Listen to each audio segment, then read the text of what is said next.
तो ऐसा करने वाले लोगों के मन मस्तिष्क में एक समझदारी होनी चाहिए बेसिक स्ट्रक्चर के बारे में। तब जाकर हम 6247 जाति के जो टुकड़े हैं उन लोगों को जोड़ने में कामयाब हो सकते हैं। जोड़ना परिवर्तन करने के लिए सबसे पहली पूर्व शर्त है। आप जो भी बदलाव चाहते हैं वो शक्ति से होगा, ताकत से होगा।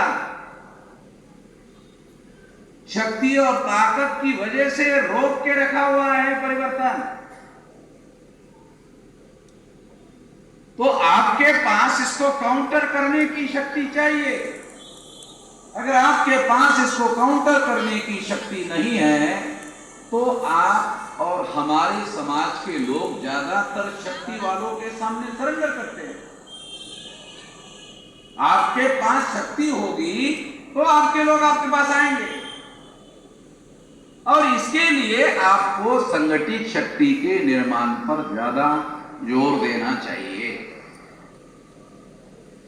मैं 18 साल 3-4 महीने की मेरी उम्र थी, अभी मेरी 66 साल की उम्र है।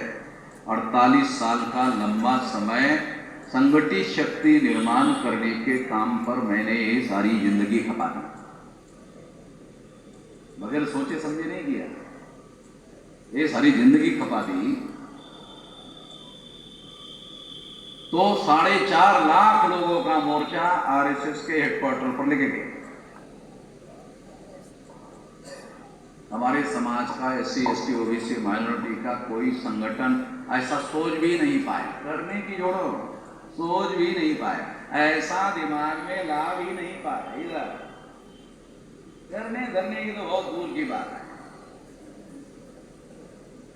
देखो पहले तो दिमाग में आएगा ना, प्रैक्टिकल में और व्यवहार में तो बाद में आएगा, पहले तो दिमाग में ही नहीं आया।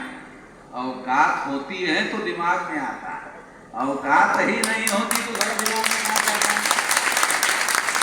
तो उनको सवाल पूछना चाहिए कि आपकी ये सारी औकात आती कहां से?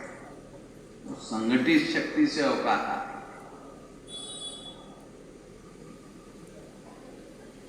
तो हम बड़ी बात क्यों कर रहे हैं? क्योंकि हमने संगठित शक्ति निर्माण करने का काम किया, इस वजह से हमारे दिमाग में बड़ी बातें आती हैं।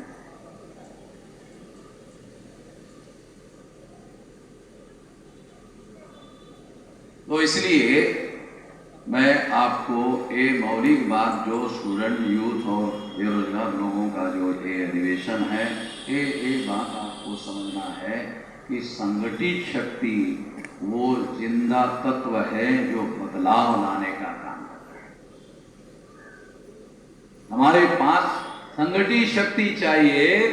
संगठित शक्ति के बल पर उन लोगों ने इस देश में परिवर्तन को रोक के रखा हुआ है। उस रोके हुए शक्ति से टक्कर लेने के लिए संगठित शक्ति चाहिए।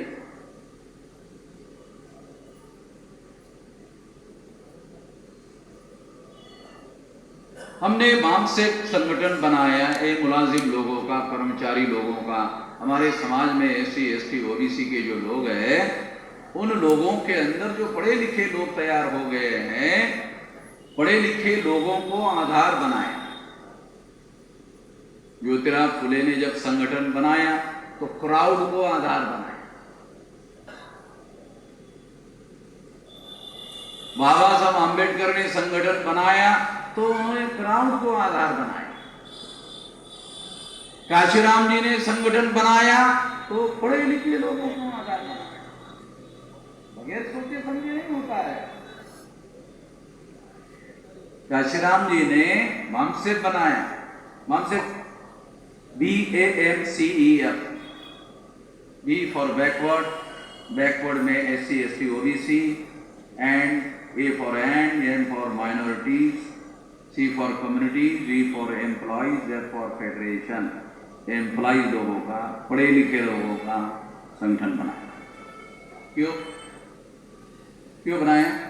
क्योंकि कोई भी संगठित आंदोलन चलाने के लिए बुद्धि, पैसा, हुनर, समय और श्रम चाहिए है। है। ज्योतिराव फुले के बाद था,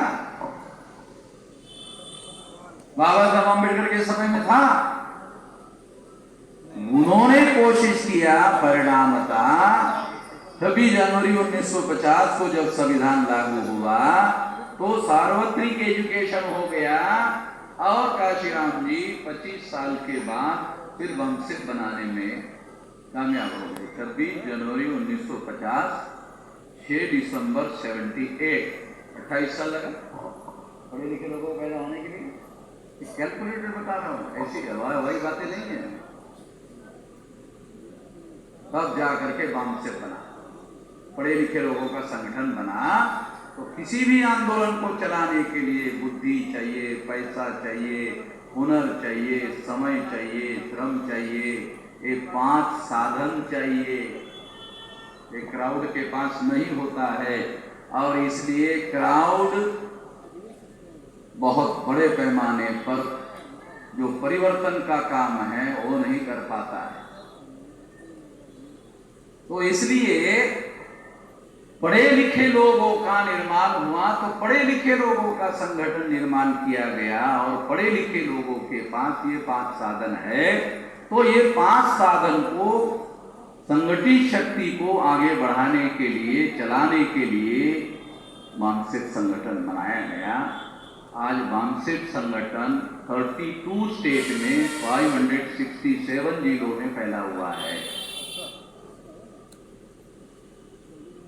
तो इस वजह से मानसिक जो बेसिक संगठन है, इस संगठन की फैलने की वजह से हम लोगों ने विद्यार्थियों का, युवाओं का, बेरोजगार लोगों का एक राष्ट्रीय स्तर का संगठन बनाने का,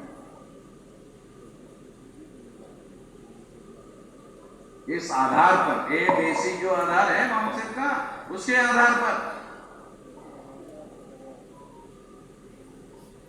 और उसके आधार पर हम लोगों ने तमाम संगठन, आंदोलन करने वाले संगठन, क्योंकि आंदोलन बहुत ज्यादा जरूरी है, राजनीति उसके बाद है। सबसे ज्यादा आम आदमी है, पढ़ा लिखा नहीं, आम आदमी को उसका जो दुश्मन है वो क्लियरली समझते आना चाहिए। तो वो उसको आंदोलन में समझ में आएगा, क्योंकि आंदोलन में संगठित करके उससे टकराना पड़ेगा, उसको समझ में आएगा हमारे इससे लड़ा। तो उसको ट्रेन करना होगा आंदोलन में, आम आदमी को ट्रेन करना होगा आंदोलन में। तो अभी प्राथमिकता पॉलिटिकल पावर नहीं है, आंदोलन है। Power is a product of successful struggle. Power is a product of successful struggle. Power is a product of successful struggle.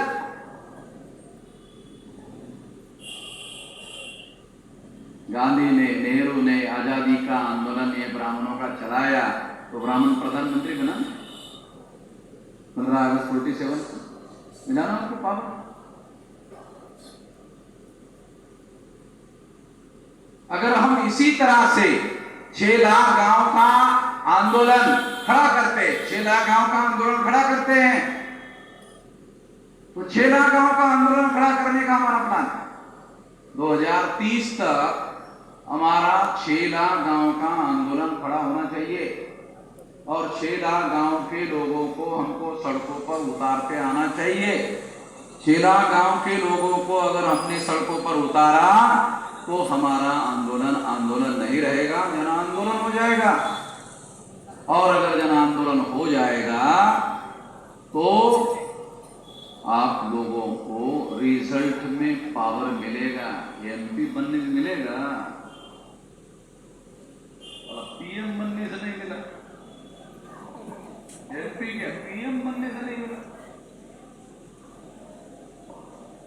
तो हमारे जो एमएलए है, हमारे जो एमपी है, ये तो नॉमिनेटेड रिप्रेजेंटेटिव है। ये तक हमारे लोगों को समझ में नहीं आता। ये जो एमएलए है, एमपी है, ये नॉमिनेटेड है, एंड दोज हु नॉमिनेट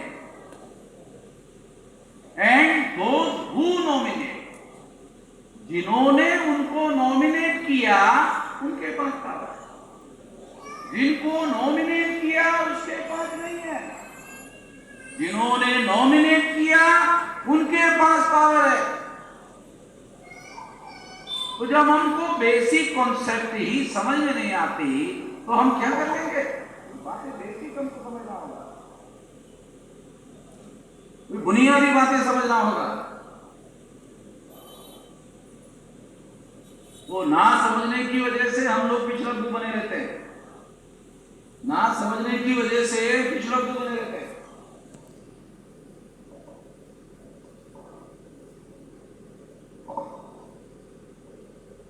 तो प्रेजेंट पार्लियामेंट है, उसमें 131 member parliament schedule caste schedule tribe के हैं, बैकवर्ड क्लासेस के भी है।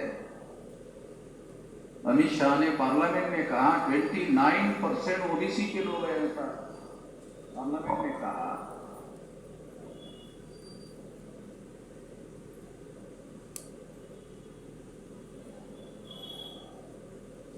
रूलिंग पार्टी कांग्रेस ब्राह्मणों की पार्टी थी, वो जाकर बीजेपी आ गई।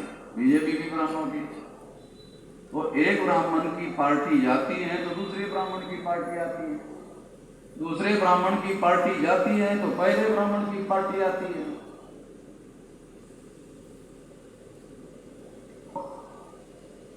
तो इसलिए हम लोगों को ऐसे बदलाव से क्या हो, एक ब्राह्मण की जगह दूसरा ब्राह्मण आ जाए, राजाराम की जगह सीताराम आ जाए, सीताराम की जगह राजाराम आ जाए, सारा फर्क क्या पड़ता है? मगर हमारे लोगों को थोड़ी देर के लगता है यार तो बदलाव हमें क्या मिल रहा है? हमें कुछ नहीं मिल रहा है।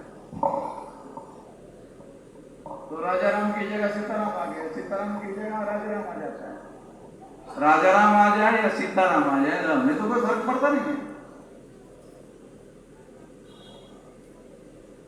तो हमें ये जानना और समझना होगा कि हमें जो परिवर्तन चाहिए, इस तरीके से होने वाले परिवर्तन से हमारा लक्ष्य मकसद पूरा होने वाला नहीं है।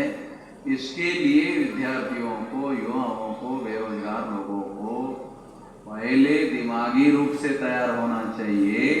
जो लोग दिमागी रूप से तैयार नहीं होते हैं वो अपनी लड़ाई कैसे लड़ेंगे? फैसले करने पड़ते हैं ना, फैसले दूसरों के ऊपर थोड़ी छोड़ा जाता है, फैसले अपने ऊपर लेने पड़ते हैं और वो उसके लिए अपने दिमाग से फैसले लेने पड़ते हैं। तो ये संगठित शक्ति के बल पर होता है। तो इसलिए संगठित शक्ति हमारे लिए बहुत महत्वपूर्ण है। वो संगठित शक्ति शेड्यूल कास्ट के 1703 जाति के टुकड़े है, 801 आदिवासियों के टुकड़े है, 3743 टुकड़े पिछड़े वर्ग के हैं, तीनों को मिलाकर 6247 जाति के टुकड़े हैं। तीनों टुकड़े के तमाम जाति के लोगों को जोड़कर बनाना तो परिवर्तन होगा। ये है तरीका, इस तरीके पर हम लोग काम कर रहे हैं। तो इसको समय लगने वाला है। हमारे लोगों के पास समय नहीं है, वो सवेरे आंदोलन शुरू करता है, उसको शाम को रिजल्ट है। वो बीज जमीन में बोता है सवेरे, तो शाम को जाके देखता है सुना ये कोई फल आया नहीं अभी तक। जैसे जल्दी चाहिए उसको, बहुत जल्दी चाहिए, बहुत जल्दी बोलता है। उसको पूछो क्यों चाहिए जल्दी? 2-3 साल हो गए, क्या फर्क? जल्दबाजी से तो होगा नहीं। It will take its own time, उसके लिए उतना समय लगेगा और उतना समय देना पड़ेगा और किसी न किसी को देना पड़ेगा। जो जल्दबाजी करने वाले लोग हैं उन्होंने जल्दबाजी किया, क्या कर लिया? तो हमारे लोगों की आकांक्षाएं पूरी नहीं हुई, पूरी करना है, इसके लिए हम लोग काम कर रहे हैं। मैं इतना ही इस मौके पर कहना चाहता हूँ, बाकी बातें जो है कंक्लूडिंग में और आगे कोई बातें कहूँगा। अभी भोजन के लिए ब्रेक हो गया है। धन्यवाद।